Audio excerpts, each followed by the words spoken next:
што ја користиме, им возможува полесно да поминуваат во сето тоа. Иначе и мојата работа со оглед да беше ориентирана во последните 50 години на неколку релации. Прво, од создавањето на идејните проекти, концепциите за создавање на установите, до пишување на идејните програми, до создавање услови да се градат такви институции, до пишување на програмите за работа во тие установи, до подготвување на кадрите и помош на кадрите во установите, и така да може да сватите дека тоа не беше лесно. Да.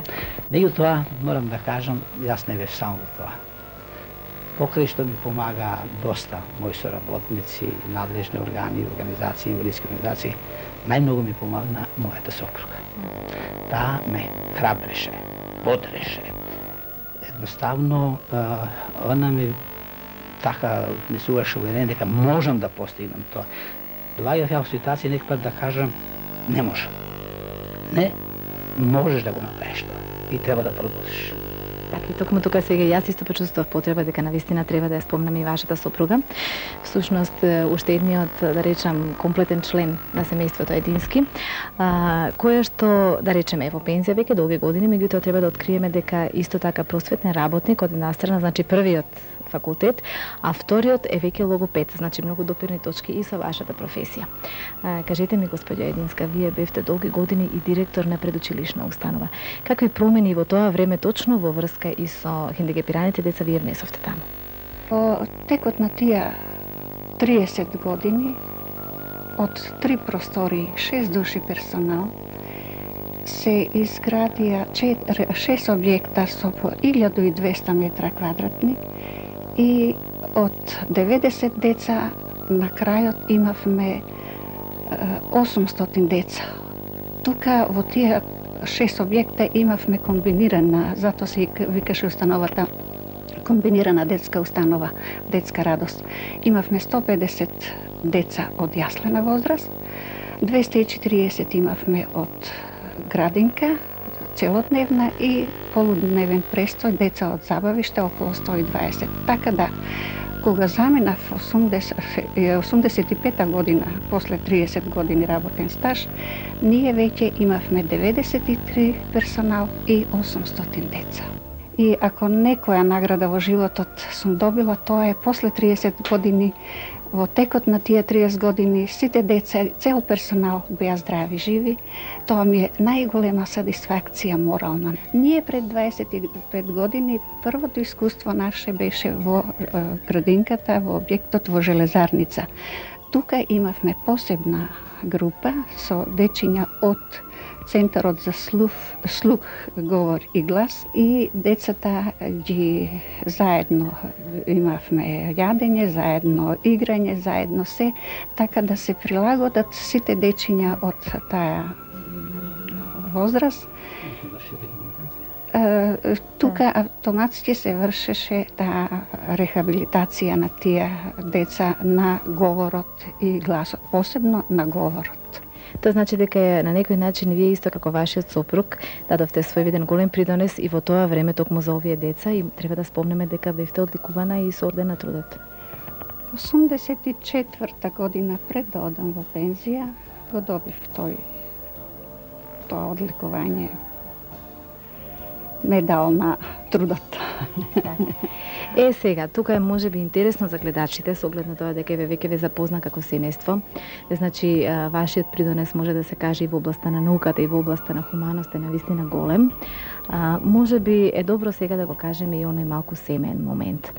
Вие навистина многу се надополнувате и како сопружници, како што рековте, еден без друг, навистина нешто не би постигнале. Меѓутоа, може би интересно прашањето, со оглед на навистина толкавата се фатеност во работата и толку многу идеи и толку многу напор во се.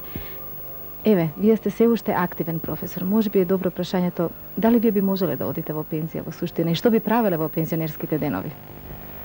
Да, ова прашање многу би го поставуваат многу души и дури во друг аспект.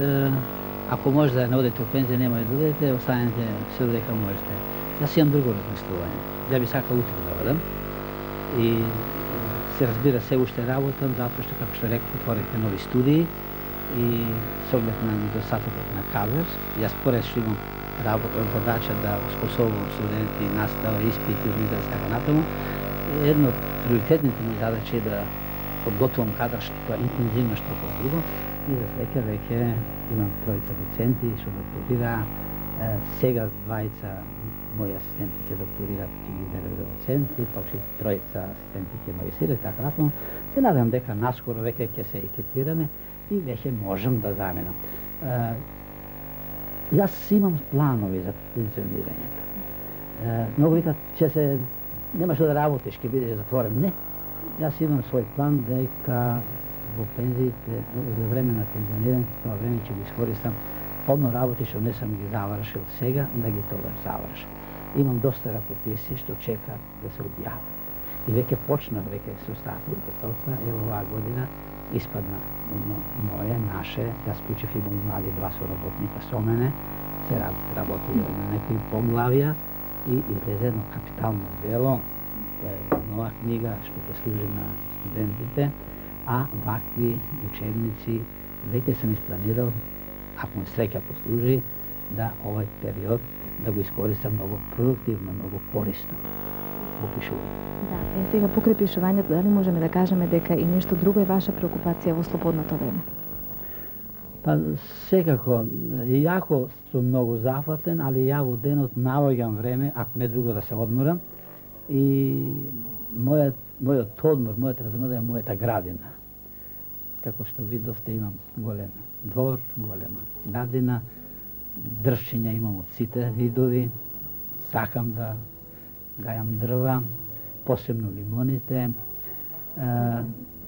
До преди 10-15 години се занимавах и со пчеларство, но кога заминав за Белград, секако тоа морав да го напуштам. Имам добро друштво, што одам по некој викенд кога сум слободен, кога јаге на лов, повеќе да се рекреираме. А сега заедно со сопругата? Овие години, да, она ме прати на лов, али не ми дава да отстрелувам. Тоа ми забранува. Она ја носе камерата, па место да пукам, она снима што ќе биде надвор во природа. Почесто сега, бидејќи сме зафатени, како што реков, али користиме неделно време кога ќе останеме, да одеме на водно, да пешачеме малку, да планинареме, да кажеме. Јас благодарам за разговорот и ви пожелувам на вистина се уште и многу долги години плодна и успешна работа. Колекционерството за многу колекционери представува... Почитувани добитници на наградата, драги гости и пријатели. Врз основа на Законот за државните награди, Законот за изменување и дополнување на Законот за државните награди и Правилникот за работа, Одборот за доделување на државната награда Мајка